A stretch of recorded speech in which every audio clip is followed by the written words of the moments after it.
приятно, что вы меня пригласили. Я бы тоже хотел бы дать небольшую оценку тому эфиру, который у нас был на абхазском телевидении. Для меня это тоже был своеобразный опыт.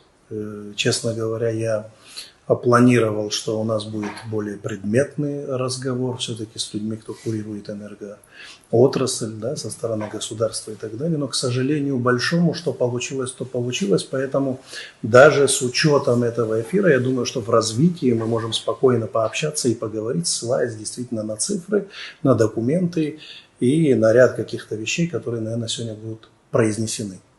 Соответственно, 900 миллионов рублей. Откуда берется такая цифра? Она всегда исходит из того дефицита, который требуется для Республики Абхазия в киловатт-часах. На сегодняшний день государство, из того, что мы слышим из открытых источников, нуждается в 900 миллионах рублей для прохождения ноября месяца и декабря месяца. То есть речь идет о сумме, которая нужна для прохождения исключительно до Нового года. Это 2, даже 1,5 месяца.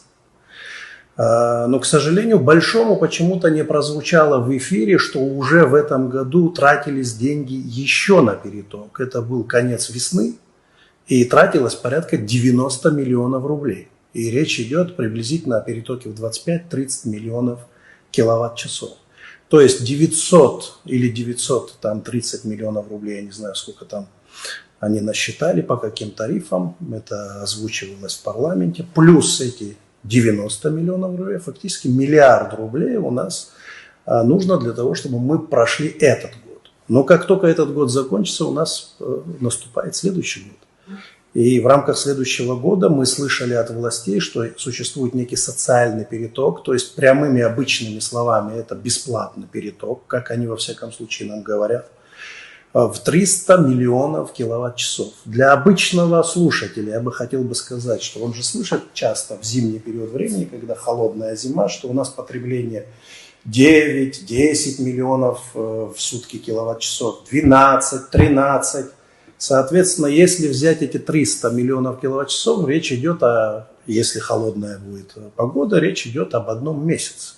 То есть, предположим, похолодает с начала года нового, и 300 миллионов киловатт-часов мы закончим в конце января. Если не похолодает, в середине февраля, предположим. Но после января наступает февраль, март и начало апреля. Да? Мы не знаем, когда будут паводки, когда появится вода в водохранилище уже в соответствующем объеме. Но и тут возникает вопрос, где взять дополнительные, я как вижу, приблизительно 500-600 миллионов киловатт-часов. Если это перемножить на тот тариф, о котором сейчас идет речь, 500, давайте, миллионов возьмем за основу и перемножим приблизительно на 4 рубля, там 3 рубля 90 копеек. То есть это еще 2 миллиарда рублей. То есть вот такая аналитика.